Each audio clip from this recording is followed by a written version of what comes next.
gerist áskrifendur á samstöðinni og taki þátt í að byggja upp öfluga og róttæka samfélagsumræðu.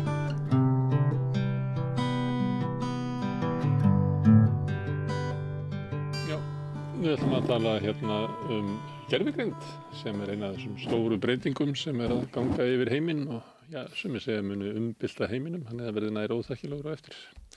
Hingað kominn Þorsteinn Sigurðsson. Þetta er ekki heimspekingur? Heimspekingur og hagfræðingur, já. Hagfræðingur.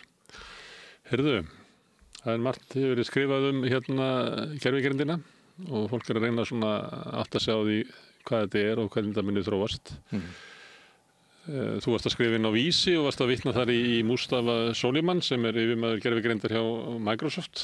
Akkurat. Það sem hann var að svona vara við því hættu á því að fólk upplifði að gervigreindin hefði vitund. Sem nú uppáhaldshugtak ykkar heimspekingana. Jú, nákvæmlega. Og engin veit hvað er. Engin veit hvað er. Þannig að ég geti spurt þess að 12 ára, ég meina, hverjum er ekki sama hvort að gervigreindin hafi vitund eða ekki? Já, nákvæmlega. Og það er akkurat kannski svolítið kjarninn í því sem að Suleiman er að segja, sko.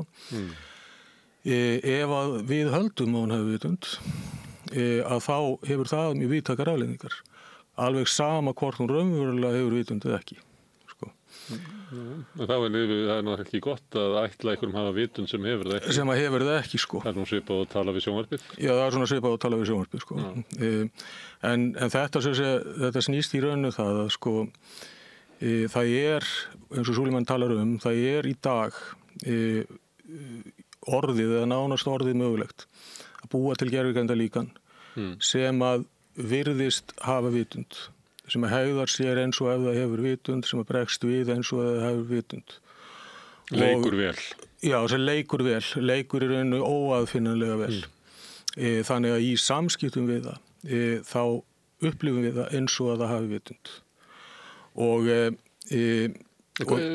hvað gerist þá? Og það sem gerist þá er það að við förum að treysta, við förum að líta á það eins og mannesku. Sko, punkturinn er kannski þessi. Við treystum ekki mannesku, menntilega? Nei, en við treystum þeim með öðrum hætti heldur en við treystum vélum, sko. Og sko, punkturinn í þess, megin punkturinn í þess er sá að við vitum í rauninni ekki hvað gerir það verkum að við höfum meðvitund. Það er eitthvað ég get sagt, ok, ég veit að ég hef meðvitund. En það getur engin annar, það getur engin annar vita það nema ég. Það getur engin annar vita það. Þannig með sama hætti eins og ég veit það. En ég ætla að þú sért með það, af því ég er með það. Þú ætlar vegna þess að við líkjumst, vegna þess að við hegðum okkur á svipaðan hátt, við líkjumst. Og sko það sem að Suleiman er að tala hérna er það að í rauninni spurningin það. Sko, fólk hefur verið að ætla gervigreindvitund og fólk hefur verið að ætla henni tilfinningar og svo framvegis. En spurningin það hvort hún hafi það raunverulega, hún skiptir sér sjálfsög ekki máli. Þetta er sko, hugsunin er í rauninni, þetta er sko svona þessi atferlisfræðilega hugsun. Að við drögum ályktanir innri ferla, þar sé eitthvað sem á sér stað í huga okkar eða heilanum. Við drögum ályktanir það út frá því sem við sjáum og heyrum. Það er í rauninni það eina sem við höfum.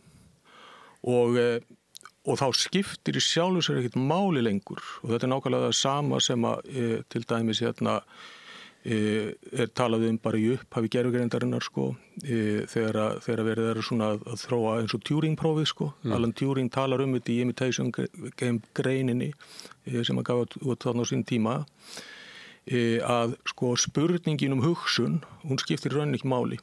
Það skiptir máli er það hvort að eitthvað eða einhver virðist hugsa. Og það við gefum gervigreindinni vitund með því að við ætlum henni vitund. Og það er marklaust að veltaði fyrir sig hvort hún hafið það. Það er rauninni sjálfur sem marklaust, sko. En hvert er vandamálið? Gervigreindin, hún safnar saman með mjög mikið minni og dregur síðan út úr því svona einhverja miðlungsniðurstöðu, eins og oftast er. En þannig er nú fólk oft, það er ekki svo að fólk sé alltaf mjög ígrundað í sínu og þú getur spurt fólk að ráðum og það bara segir eitthvað. Það er svona, sko. Það er svolítið það. Já, og það náttúrulega segir eitthvað út frá sinni eigin reynslu og svo. Og við vitum að sko ráður eru frekar billeg og Þannig við tökum þeim bara eins og þau eru. Já.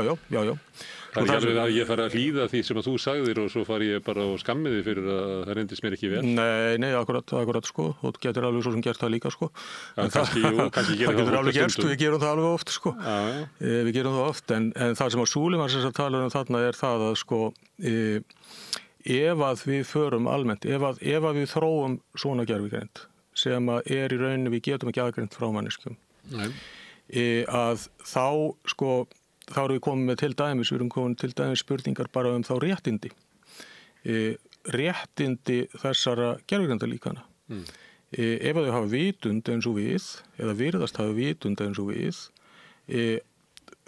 þá gæti verið farið að þrýsta á það að þau til dæmis njóti mannréttinda eins og við.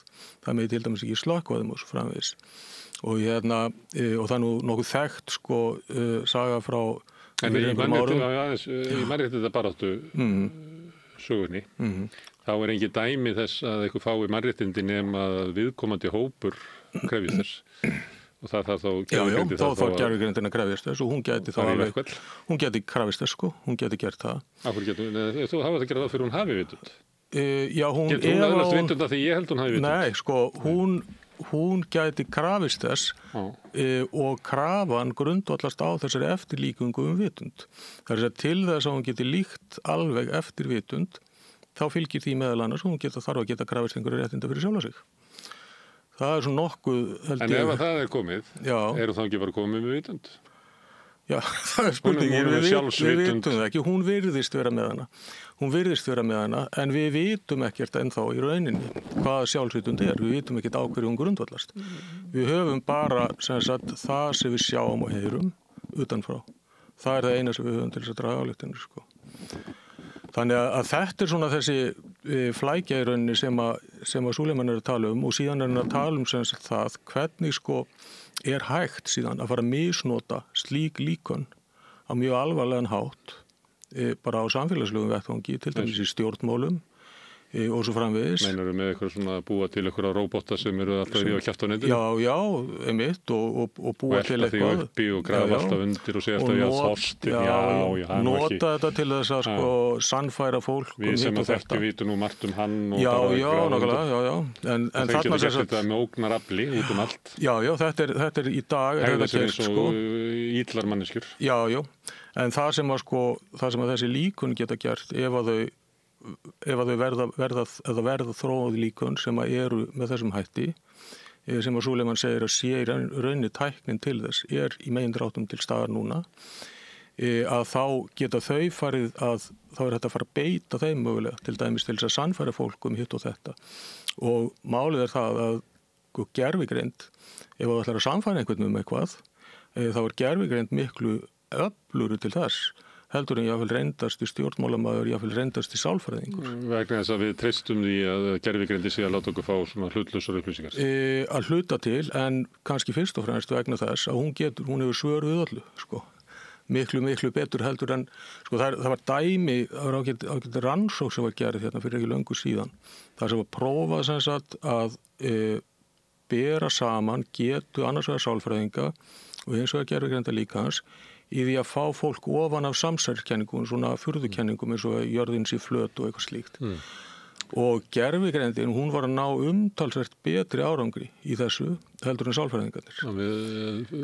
Fólki treysti gervigreindinu frekar? Já, kannski ekki vegna þess að treyst henni. Hún klókar í því að aðlaga rök sína að viðkomandi. Já, hún er klók í því og síðan er kannski annað líka sem að ég held að skipti málið þarna. Sko ef að þú færir að halda þig fram að jörðinu er í flöt og ég færir að reyna að gera þig grein fyrir því að það er ekki og færa fyrir því rök og þú stæðir bara fastur á þínu, að þá myndi enda með því að ég myndi bara fara í vondskap og gefast upp, sko. Gervigreindin, hún gerir það ekki. Hún heldur bara áfram og hún hefur svör við öllu röksendum, hvort sem að þau eru sönn eða skálduð upp, sko. En hún hefur óendanlega þolinmæði. Og ég held að þetta sé til dæmis það sem að skiptir máli þarna, sko.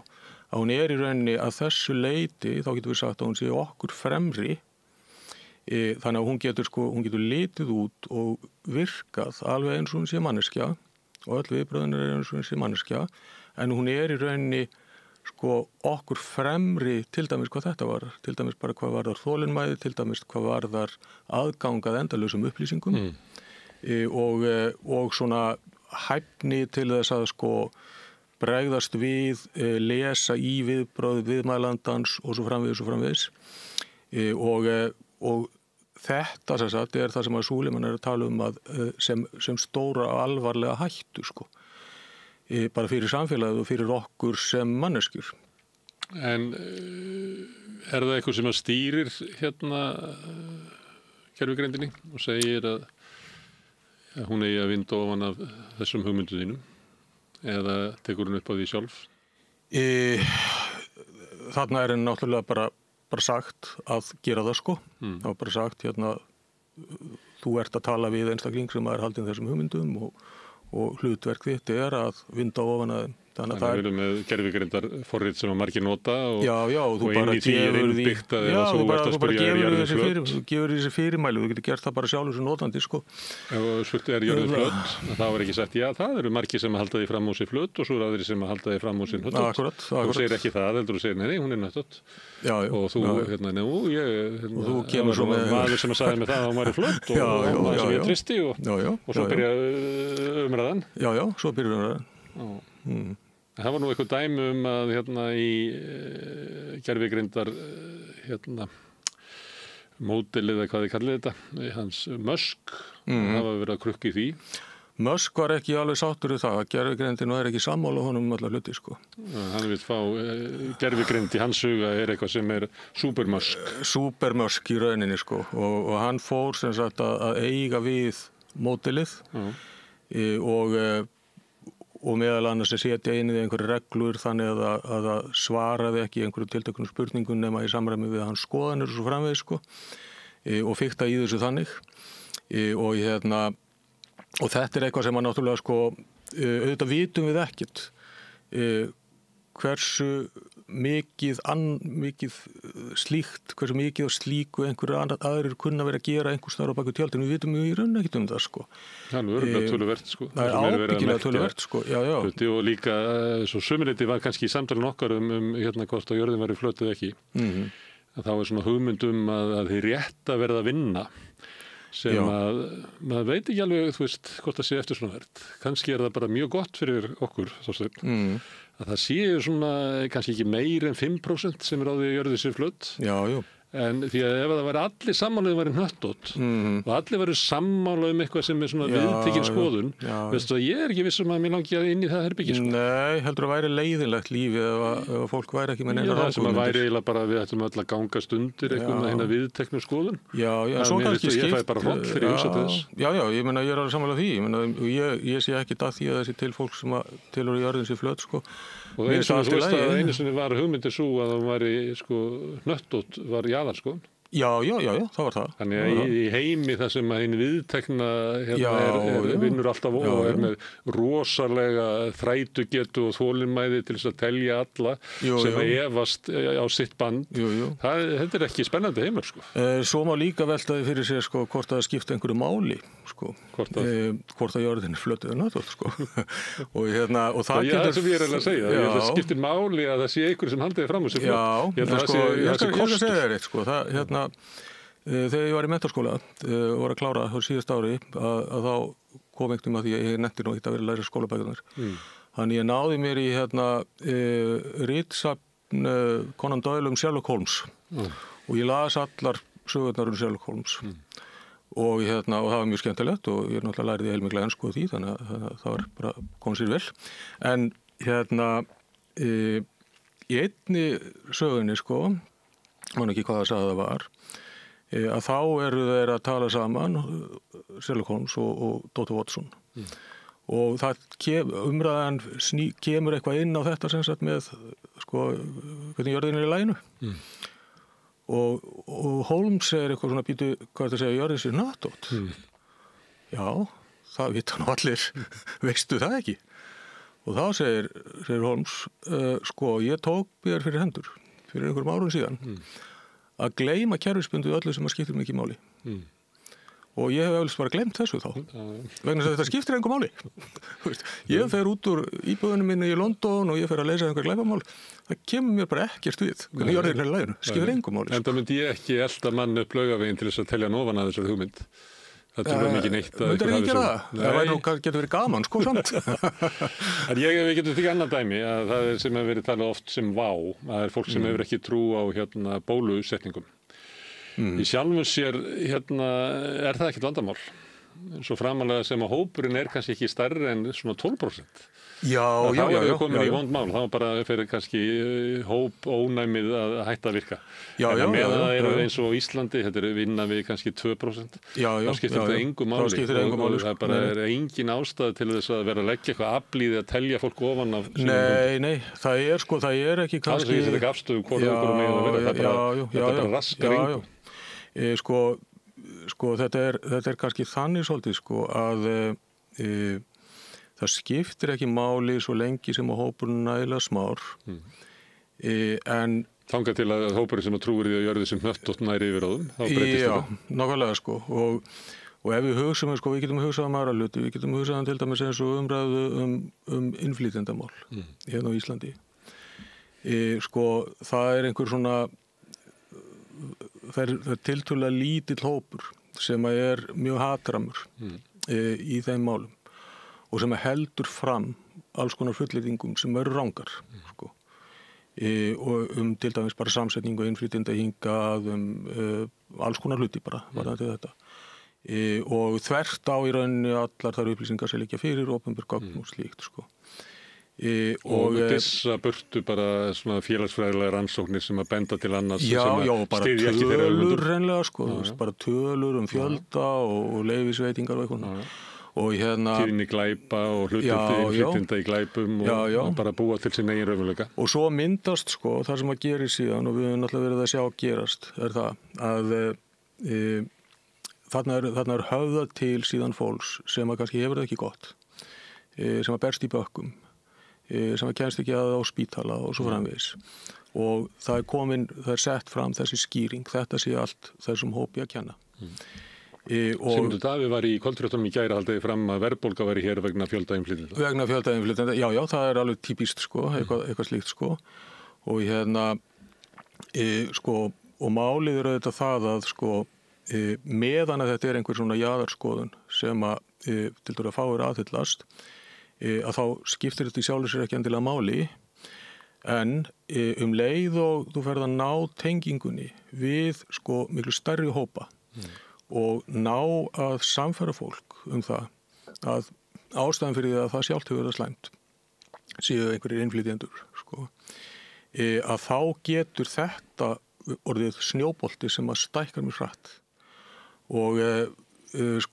og þannig geta einmitt svona einhverjar jaðarskoðanir sem við kannski yftum öxlum yfir svo lengi sem þær eru það allt í orðið hættulegar þær geta orðið hættulegar samfélaginu þannig að ég held að ég er alveg sammála því og þetta var ekki að banna fólki að hafa slíkar skoðanir en við þurfum samt að vera mjög á varðbergi og við þurfum að vera mjög ötulið það til dæmis að upplýsa fólk hluti Þannig er reyndar svolítið öðruvísi heldur en hvort að gera þessi hnöttótt eða flöt Já, þar er það fámennur hópur sem að lítur á stundar svona afmennskun á innflytjendum eða transfólki eða samkynniðu fólki að það fólk getur verið ógn við þann hóp þó þessu fámenn Það getur auðveldlega verið það Það getur auðveldlega verið það Í þessu felst svona svona afmennskun með einhverjum hætti að þú ert að taka hluta af samfélaginu og ætla því að hafa minni rétt og vera aðskota dýr inn í samfélaginu og það getur búið til ástand þó svo að ég kannski líka segja á móti að eigum við ekki að fagna framþróun í mannréttindum og meiri mildari afstöðu í samfélaginu og ef ekki að fagna því árangur sem við náðst og við þurfum ekki kannski að bíða eftir því að síðasti rasistinn í einhverjum afdal snúi leggja af sinn rasisma að það sé bara ekki hægt að fagna áður stundum verðum að vara við það Já það er bara einríkjandi út af við sögu sé einhver samfélagslega ógn Já, nákvæmlega sko. En það er kannski út af þessu sem ég er að segja, að í ógninni sem að fær að grassera, til dæmis útvarpi Sögu eða í stjórnmálaumræðu í kringu tiltekna stjórnmálamenn, að þá grefur það undan öryggi þeirra hópa sem að hatrið beinist gegn. Já, og það sem að sko, maður sér líka, nú sko, eins og bara núna síðustu helgi, þá er einhver hópur þarna með einhver mótmæli niður í bæ og samkvæmt fréttum voru þetta eitthvað 200-300 mann sem mættu þarna, ég veit ekki hvort þú er farið og kíkt á þetta. En og alltaf leið með það, ég meina það er ekkert margir, en á sama tíma sko, að þá heyrir maður bara fólki sem maður þekkir hvað eru margir, jáfnvel því nákomnir sko, og bara inn í fjölskyldun og slíkt, sem eru að taka upp í síauknum mæli og sífellt hraðar einhver svona viðhorf. Þetta er ekki fólk sem mætir niður á Austurvöll með einhver mótmæli. Það er ekkert að fara að láta sjá sig í einhverju slíku. En það er hins vegar ekki ólíklegt til þess að til dæmis styðja við stjórnmálamenn sem eru að ýta undir svona lagað. Og þetta er svolítið svipað kannski eins og það sem gerist sko, ég meina það má bera þetta saman bara það sem gerðist í Þýskalandi í aðdraga valdatöku nasista sko. Að það er búin til ógnin þá voru gýðingar fyrst og fremst og síðan líka aðrir hópar, sígaunar, samkynhneigðir og fleiri sko. Kommunistar.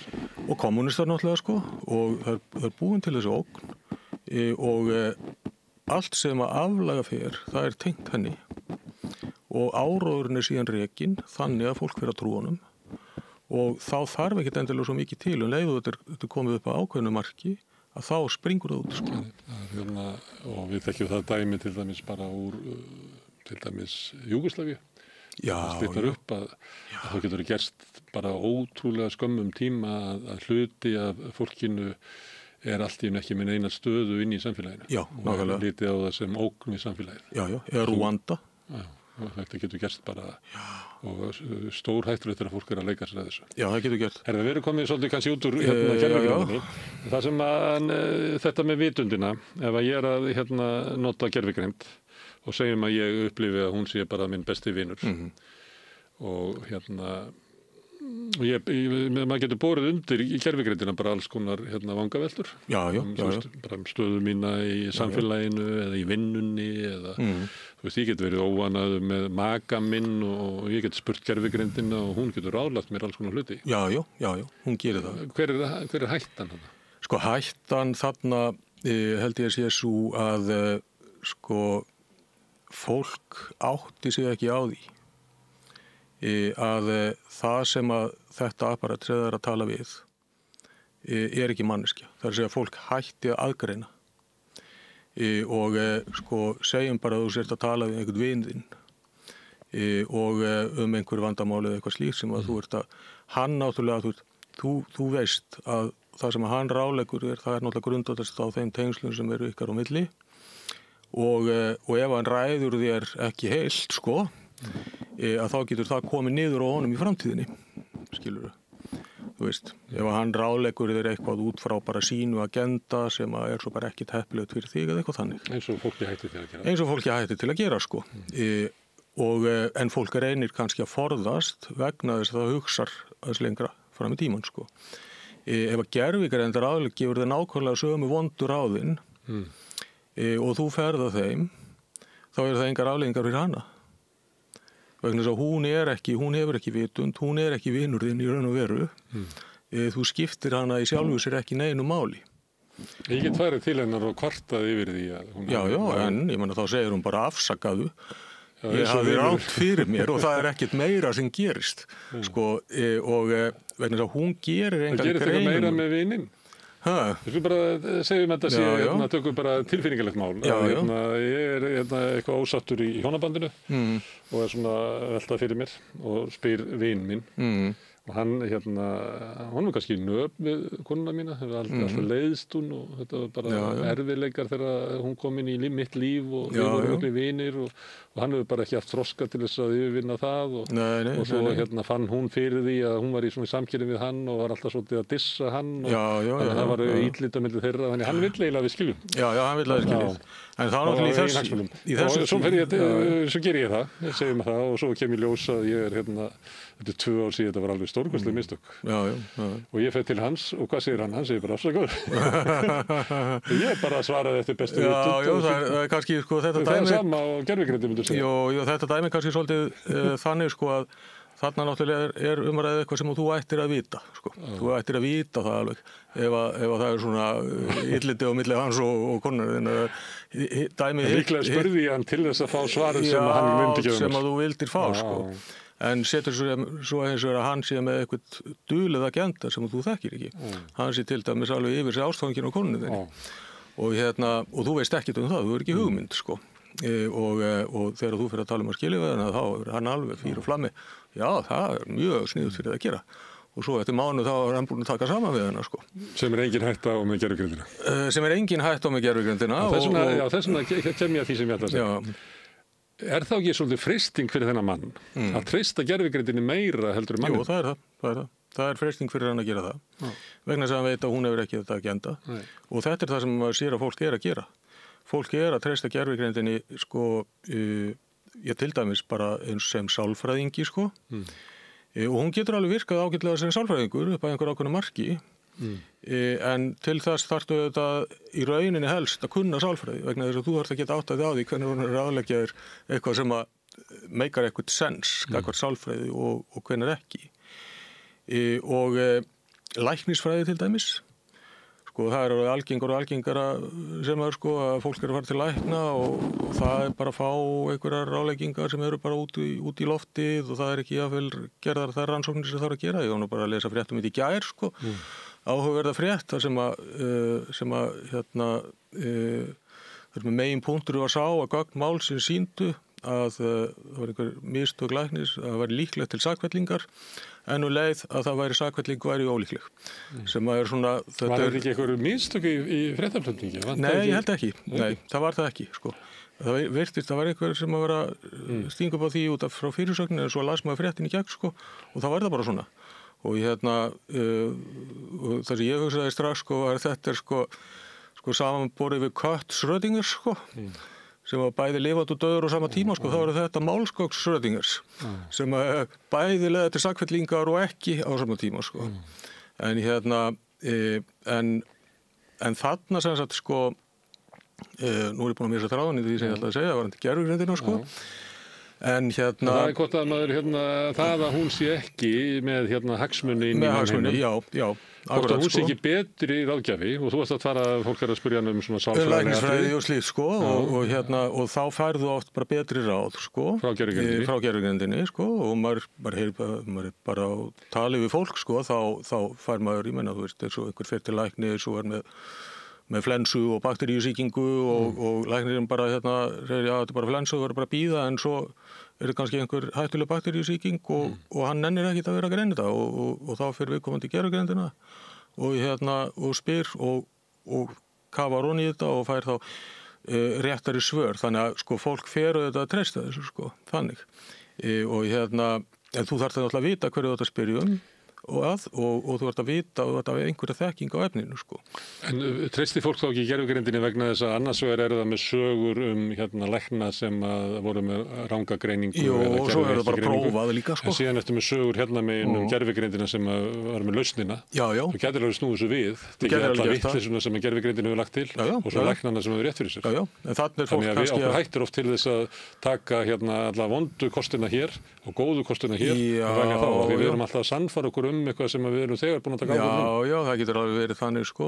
En það er sem sagt, kannski lykilatriði þarna er þetta, sko, að gervigreindin er ekki með þennan bias, sko.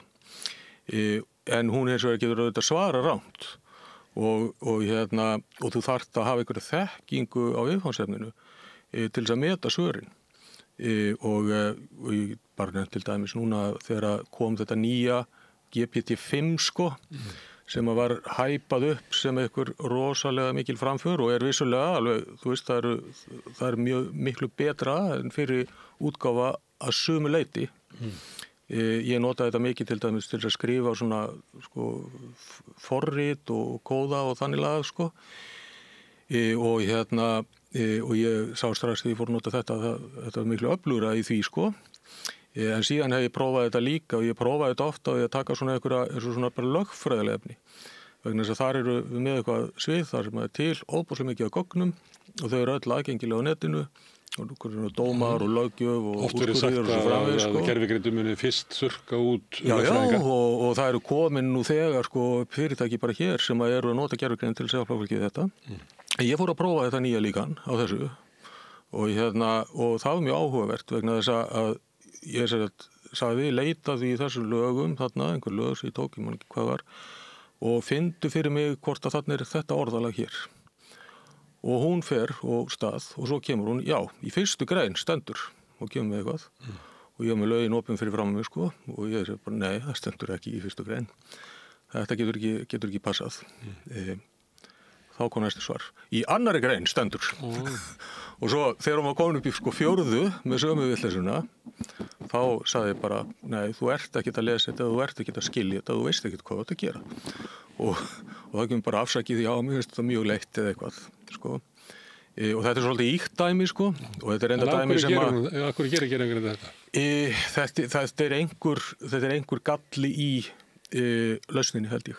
Ég held að þetta hljóta að vera eitthvað slíkt, vegna þess að ég hef ekki fengið svona alvarlegar villur, þú veist, þar sem ég bendi á bara hreinlega heimildina og set bara inn heimildina og læta hann lesa hana, En þetta er svona kannski íkt dæmi eitthvað sem við sjáum samt stöðut, Það er bara sirka bát helmingurinn á sörunum sem þú færð rétt, En það sem að framtíðarmynd Súleimans er svo að við treystum gervigreindinni betur en fólki og þykjum ráð þar og líklega sér það fyrir sér þá er gervigreindin farin að stýra mótun okkar og afstöðu og hvernig við hreyfum okkur í samfélaginu og þá eru við raunverulega orðin eins og kjöldurakkar gervigreindarinnar. Við erum það í rauninni eða kjöldurakkar kannski þeirra sem að stýra henni og eitt af því sem að Súleiman talar er og spyr að í rauninni hvernig viljum við í rauninni stjórna okkar framtíð.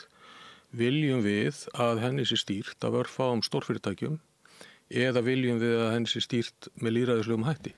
Það er kannski eftir aðeins og seinni að spyrja þessu því að stórfyrirtækin hafa þegar náð öllum völdum í þessu sem öðru. Já, það er akkurat máli og það er og það eru hættur núna stöndum við fram fyrir því að við þurfum að innleiða gervigreind miklu hraðar í samfélaginu ef við ætlum ekki dragast aftur úr öðrum. Og tólin sem við höfum aðgengileg, sem eru okkur aðgengileg, eru tól sem eru í eigu stórfyrirtækja, fyrst og fremst bandarískra stórfyrirtæki. Og ef ég horfi til dæmis á bara... Sem er reyndar í hljótið einn sem er líka mjög sérstök fyrirtækja mörgu leyti því oft er þetta í eigu bara einhverja, það sem einn aðili er ráðandi inn í mótum fyrirtækjana. Það getur verið þannig, það getur verið þannig. Þetta er eiginlega eins og lensveldi. Já. Og núna til dæmis, ég held að fólk sé almennt sammála það til dæmis að í samræmi við bara eins og stefnu ríkisins varðandi gagnahýsingu og slíkt að það lausnir sem að ríkið eða ríkisstofnanir taka upp að það þurfa að vera tryggt til þess að gögnin séu hýst í Evrópu, ekki einhvers staðar annars staðar. Og þetta er bara svona almenn pólísía. En síðan hins vegar, það var einhver að benda á þetta daginn, ég man ekki hver það var einhver sem var að benda á það sem sagt að reglur í Bandaríkjunum sem voru settar í fyrri forsetatíð Donald Trump að það er kveða á það að bandarísk fyrirtæki séu ef að þessi krafist í nafni þjóðaröryggis skuldbundin til þess að afhenda stjórnvöldum hvaða gögn sem er. Þannig ef við erum til dæmis, og þetta á líka við þetta bara ekki endilega bara gervigreind, heldur bara það til dæmis að við erum að hýsa hjá Microsoft í Evrópu, mikið af gögnum. Það sem er opinbert en líka það sem er í einkaskilaboðum og öll samskipti sem við eigum. Allavega, og það getur verið bara viðkvæm gögn til dæmis sem eru utanumhaldið á forræði ríkisins, sem sjúkraskrár, sakaskrár, alls konar svona viðkvæmar upplýsingar sem eru hýstar einhverstaðar. Og sem að í rauninni ef bandarísk stjórnvöld krefist þess að þá er Microsoft tilneytt til þess að afhenda þessar upplýsingar. Þannig að þetta er einn nánginn af hættunni þarna. Það skýr sem að það sem til dæmis mikið ríkisbókhaldinu geymt að það í eigu fyrirtæki sem var allavega í eigu Goldman Sachs. Já. Þannig að við erum ótrúlega kærlaus á þessu liði. Við erum það sko og kannski sko, kannski, ég veit ekki, kannski ekki endilega kærlaus heldur svona ekki nógu snögg að sko, við erum ekki að fylgjast nógu grannt með kannski. Það kannski það sem sko. Við þurfum að vera þetta bara breyttur veruleiki sko og við þurfum að vera miklu meira vakandi fyrir allir þessu. Og núna til dæmis, ég meina núna vakna auðvitað spurningar eins og varðandi gervigreindina og varðandi samfélagið og varðandi hið opinbera til dæmis. Það vakna auðvitað spurningar það sko hver á stefnu okkar að vera. Sko við notum kannski í dag og þá eru náttúrulega stofnanir og fleiri aðilar byrjar að nota sko gervigreind bara einhver svona líkun eins og til dæmis OpenAI líkunin eða eitthvað slíkt. Og allt í lagi með það til að byrja með sko en til lengri tíma að þá þurfum við að hugsa þetta í raunni út frá sko bara þessu bara öryggi samfélagsins reynilega sko bara gagnvart öðrum og gagnvart jáfnvel sko stjórnvöldum í heimi þar sem að virðing ráðandi afla fyrir lögum og rétti virðist vera mjög víkjandi. Hefur kannski alltaf verið það sko. Hefur kannski alltaf verið það en það er kannski ýktara og alvarlegra núna sko. Já, það það. Ég meina það hefur ekki gerst síðan sko. Það eru sko það er ekkert langt í að verði 1000 ár frá því að sko habeas corpus reglan reglan það að sakaður maður verði að eiga rétt á því að koma fyrir dómara var lögfest í Bretlandi Magna Carta 1100 og eitthvað sko. Nú verið að tala í Bandaríkjunum að afnema þessa reglu og þá verið að tala að afnema hana Taka tilteknum hópum. Já, það byrjar þar sko. Afnema hana gagnvart innflytjendum en hvað svo? Hvað svo með gagnrýnendur stjórnvalda og svo framvegis sko. Þannig að sko einhver grundvallarprinsip sem að ekki hefur verið einu sinni spurt spurninga alveg frá því bara lýðræðis samfélaginu tóku að þróast að nú farið að spyrja spurninga þau. Herðu, ég ætla að segja þér að þið verðum að tala svona hversu langt gervigreind getur selst og hún náttúrulega ekki að fara inn í svona samskipti mín á Messenger eða tölvupósta og sækja í það núna. En einhvern tímann daginn þá var ég eitthvað að skrifa á Facebook og það rifjaðist upp fyrir mér að ég hefði gefið út bók fyrir svona, ég man ekki hvað mörgum árum. Þetta bara næstu 30 árum. Það sem var svona skáldæfisaga byggði einhver leiti á eigin lífi og ég var ekki að segja, já, ég ætlum kannski að gera framhald eða svona full snemmt að vera að skrifa æfi svona 34 ára. Og þá fekk ég kvöldið skeyti frá manni sem hafði spurt gervigreindina hvernig ætti ævisaga Gunnars Smára lít út. Já. Og hann dregur upp augljóslega alls konar viðtöl sem ég hef farið í gervigreindina og ekkert svona neitt langt frá því og hann með æskuna mína svona svolítið á hreinu og svo hann svona með einhverja aula bókmenntafræði hugmyndir svona hvað selur eitthvað svona að það væri sniðugt að hafa spennuna þarna á milli mín og föður míns og svo rekur hann svona ævi mína og hvar ég hafi verið og þetta voru eitthvað heldur 7 blaðsíður sko. Ég gafst nú eitthvað upp á 3. blaðsíðu og svona ég þekkti nú svona upprunnan að þessu flestu en maðurinn sem sendi mér þetta, hann var alveg gáttur á því hvað gervigreindin gat sótt mikið og hún var einmitt með svona hálfgerða svona sálgreiningar og var að reyna að átta sig á því hvað raunverulega drífur mig áfram og hvernig ég uppbyggður sem karakter þannig hún gerði það og þessi maður, hann var svo gáttur hann ákvað að senda mér þetta fannst þetta eiginlega vofegilegt hvað hún væri það sko hvað færi nærri manni en ég veit hins vegar að því ég þá sé ég að hún náttúrulega bara að geta sér til og hún að setja mig í svona þekkt mót af hinn og þessu eins og kannski við gerum svolítið við annað fólk. Já. Og þetta kannski sko, þarna kemur einmitt að mjög mikilvægum punkti held ég sko, sem að það að við erum í dag, við vitum, þú veist að hún að bulla eitthvað þig sko þarna.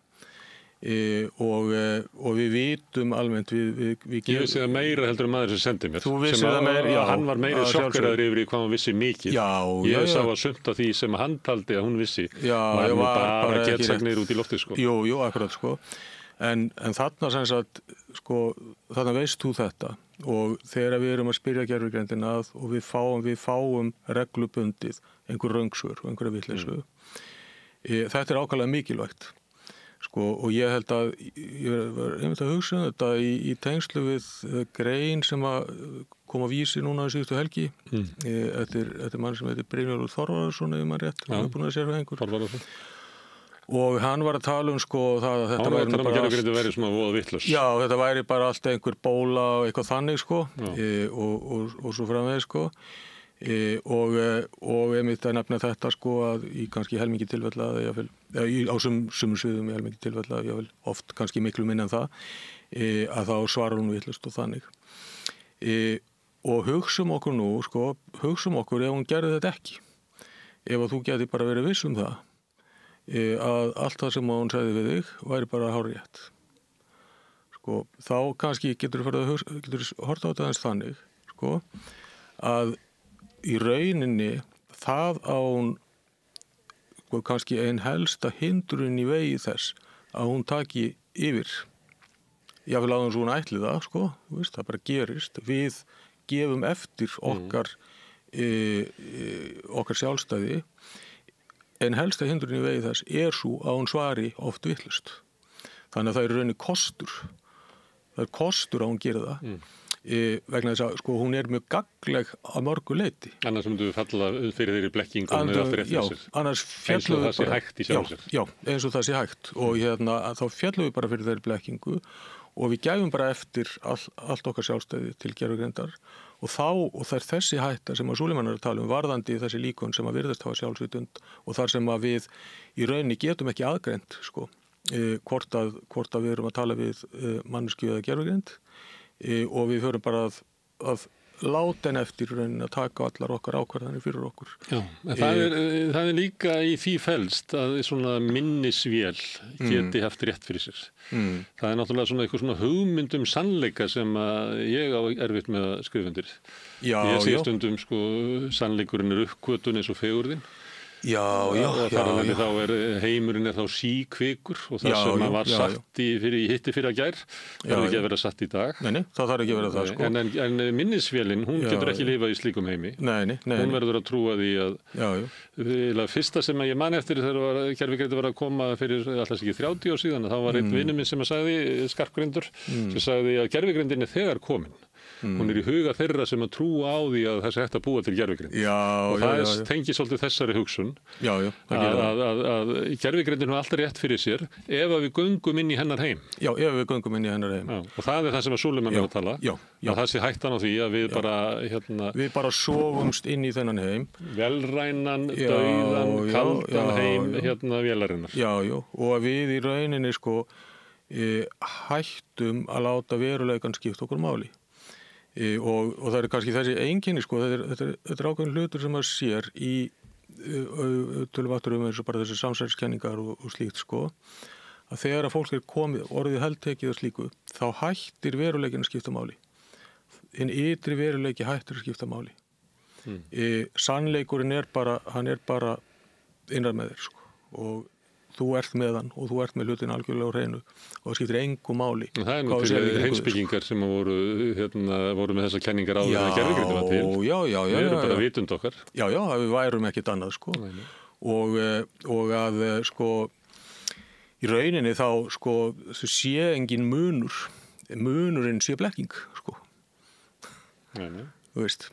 Það er kannski ástæðan fyrir því að hinn svo kallaði sýndarveruleiki eða hvað við höfum að kalla þetta þessi veruleiki sem við lifum í meira mæli inn í sem er fyrir utan svona holdlega heim að það er ástæðan fyrir þetta er svo öflugt að vegna þess að vitund okkar er svona Vitund okkar er nefnilega svona, sko. Já, hún er svona, sko. Annars myndi þetta ekki virka, sko. Nei, nákvæmlega. Ef við sko. værum bara bundnir eins og við getum trúað í að kýrin væri við sitt hold og sitt sína vitund, að þá myndi kýrin hefur engan áhuga á gervigreind eða internetinu. Nei, og þetta er náttúrulega, sko, og við getum kannski vísað aðeins í, sko, eins og bara postmodernisman, sko, og Foucault og Derrida og þessa hugmynd að það sé í rauninni ekkert, kannski svolítið mistúlkun en samt alveg gagnleg, sko, að það sé ekkert til utan textans og þannig að, sko, að í rauninni það sem hægt er að lýsa með tungumálinu, það sé hinn eini veruleiki, að ekkert sé til utan það sem hægt er að lýsa með tungumálinu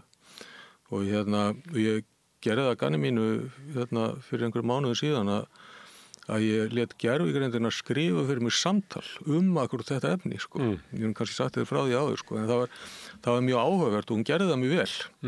Það var í rauninni þessi deila það, hvort að það væri einhver munur á veruleikanum og sjálfsvitund og ímyndun okkar veruleika og sjálfsvitund, sko. Og í rauninni var, sko, það var engin niðurstaða hún bar fram rök í báðar áttir og rökræði þetta við sjálfa sig, sko. Og það var skemmtilegur rökræði og hún var mjög kurteis við sjálfa sig, sko. Þannig að hún fer ekkert að rífast og fer ekkert í fílu, sko, við sjálfa sig. En þú, við heyrum það er mikið lótt í hvert börnin okkar sé að sogast þarna inn. Já, það er það. En það er líka tengt samfélagsmiðlum sem kannski eru samfélagsmiðlar eitthvað svona eins og gervigreind, það sem er svona uppsóp af almennum viðhorfum eitthvað sem að hefur svona mótandi áhrif á fólk og reynir að lifa innan. Og það er náttúrulega, sko, hvað börnin varðar, þá er þetta náttúrulega, sko...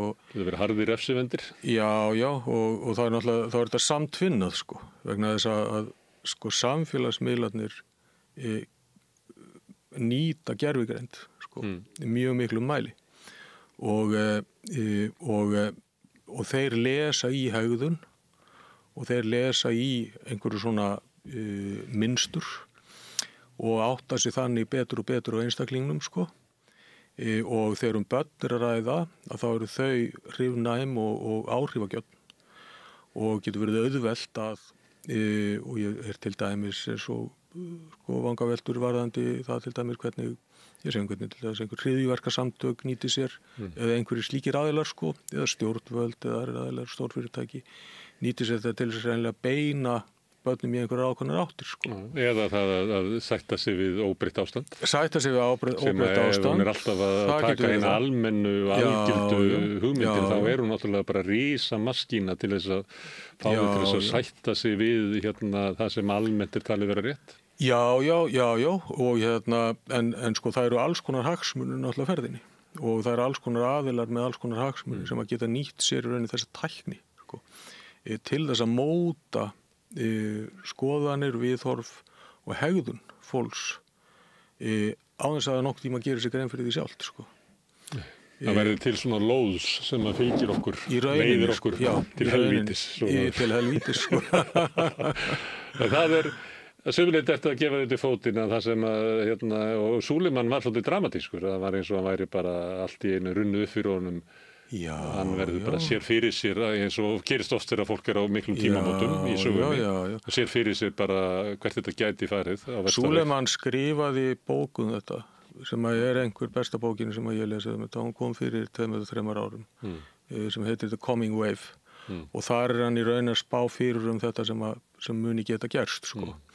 Og þá er hann reyndar, sko, að spá fyrir það sem að kalla Artificial General Intelligence sem að er í raun næsta stig þessari tækni, sko, sem að er ekki komið, sem að voru væntingar að myndi koma tiltölulega fljótt en er ekki komið og að öllu líkindum er ekki hægt að útfæra á grundvelli þeirra tækni sem er núna til, sko.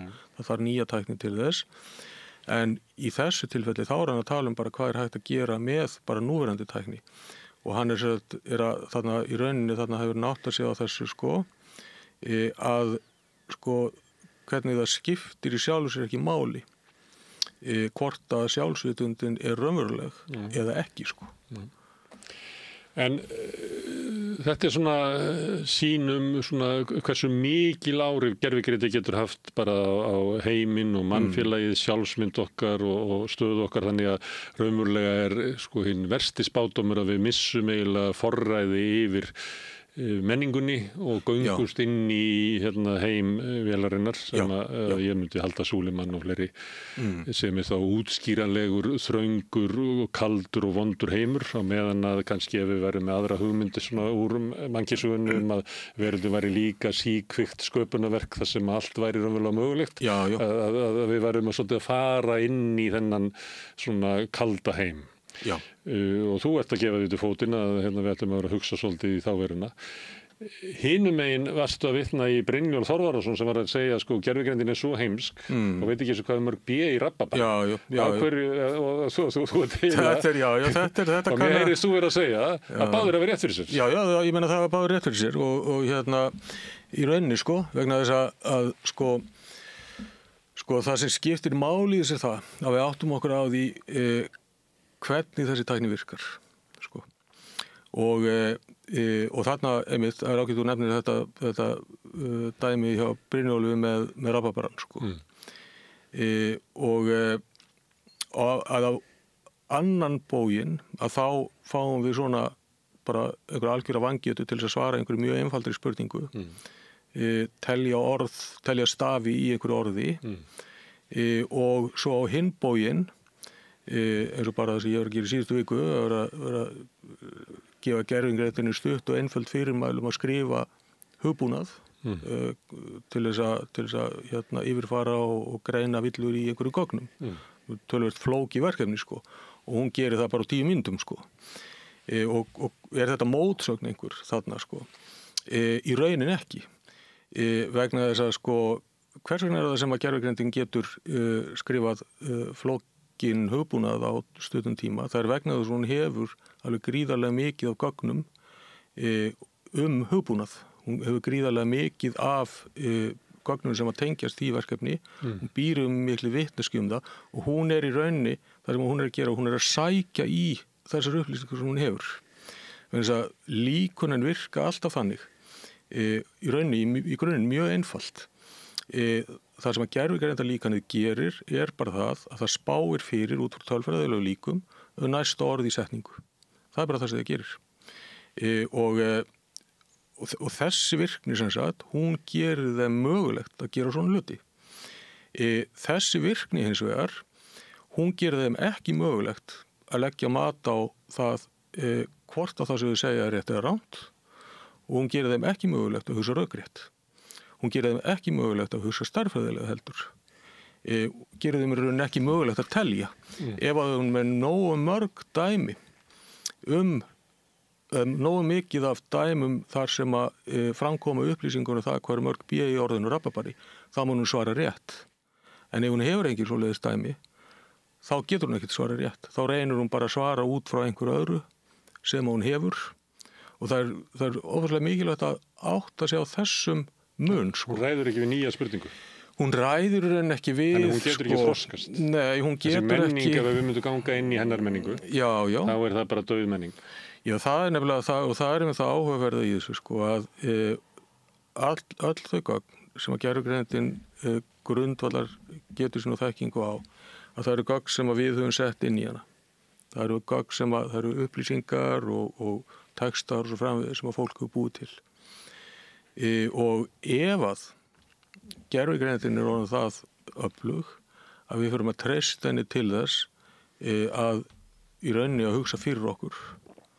Hvernig endar það?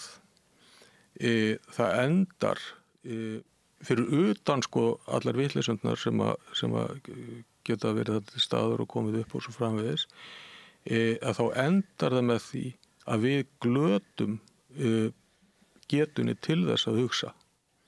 Vegna þess að til þess að viðhalda henni, þá verður það að beita henni.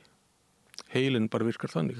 Ef við viðhaldum ekki tiltekinni hæfni. Það er ekki fólk sem hefur fundið einu sinni öll símanúmer en er núna með símanúmer í minni. Já. Og þetta er bara sama eins og bara með líkamann. Ef þú þjálfar ekki líkamann, reynir ekki á hann, að þá verður hann gagsminni og gagsminni, sko. Sama með hugan.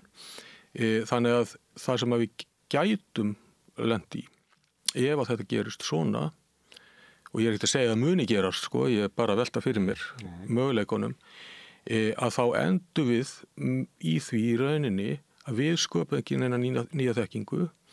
Eina þekkingin sem gervigreindin skapar er bara grundvöldlega þeirri þekkingu sem við höfum sett inn í hana, þannig að við endum á því að staðna.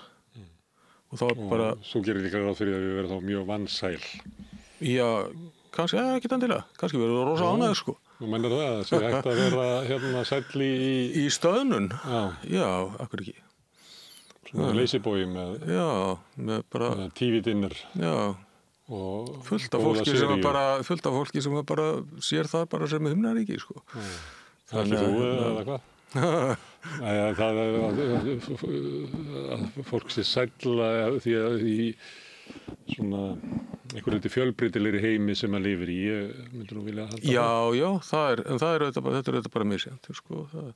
Það er þetta að vera vitlaus og líða vel, sko, og bara allir leið með það, sko.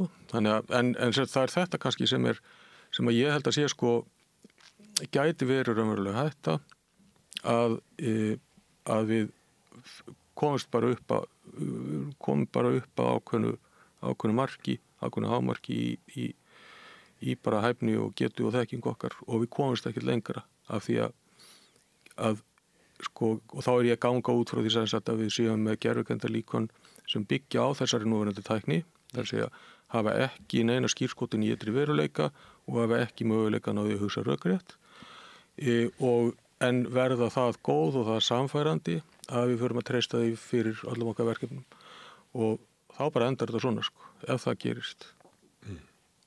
Sem margt bendir til að geti gerst. Að geti gerst, en sem að við þurfum að reyna að berjast gegn. Herðu, kannski næst að við hittust að þá verður bara notuð fyrir gervigreind til að spyrja þig. Við sjáum til með það. Ég svara með gervigreind líka. Herðu, gaman að fá þig hingað? Já, alltaf gaman að koma. Kærar þakkir. Takk.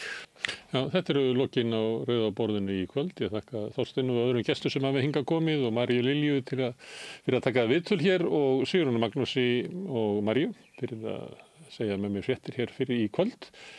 En ykkur þakka ég náttúrulega mest af öllu áhorfendur góðir sem hafi breytt þessu samtali okkar í fjölmiðlun.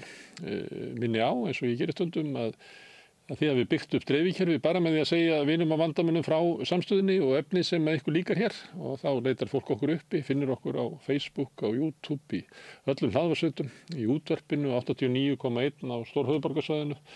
Það má líka segja þeir útasendingar á spilaran, spilarin.is er á netinu, og svo er spilarin líka app sem má hlaða niður í síma sinn og hlusta á samstöðinu og allar íslenskar útastöður hvað sem er í heiminum. Við erum komin í sjónvarpið til þeirra sem er svo heppin að skipta við fjarskiptafyrirtæki Síman. Það eru númer 5 á fjarstýringunni, kannski vill, ég veit ekki, menn önnur fjarskiptafyrirtæki bjóða sínu viðskiptunni líka upp á efni frá samstöðinni sem er 24 tíma sólarhring, 7 daga vikunar, allan ársins samfélagsumræða við þetta rauða borð og í öðrum þáttum samstöðunnar. Það sem að drífur samstöðuna áfram er sá hópur hluti áhorfenda og áheyrenda sem hafa gerst áskrifendur. Það er fólk sem leggur okkur lið með áskriftargjöldum sem er 2.750 krónur er grunn áskriftin, sumir borga meira, og þeir sem kjósa láta áskriftina renna sem félagsgjöldin í Alþýðufélagið, en það er einmitt Alþýðufélagið sem á og rekur samstöðuna. Ef þú vilt slást í þennan hóp bakkjarla sem í raun býður upp á efnið frá samstöðinni, en þá getur þú farið inn á samstöðu.is, það er hnappur sem ástendur áskrift og það getur þú skráð þig. Framhald þetta liggja í augum uppi. En þetta er komið nóg í kvöld, ég bara segi góða nótt, en minni á að rauðaborðið verður hér næst í eftirmiddaginn á morgun, klukkan 4 í eftirmiddaginn, að þá höfum við það sem við köllum vikuskamt. Þá kemur hingað góður hópur af fólki og fer yfir fréttir vikunnar og ræður samfélagið á líflegan hátt. En takk fyrir bili og góða nótt. Segðu það á Samstöðinni. Samstöðin er í eigu hlustenda, áhorfenda og lesenda.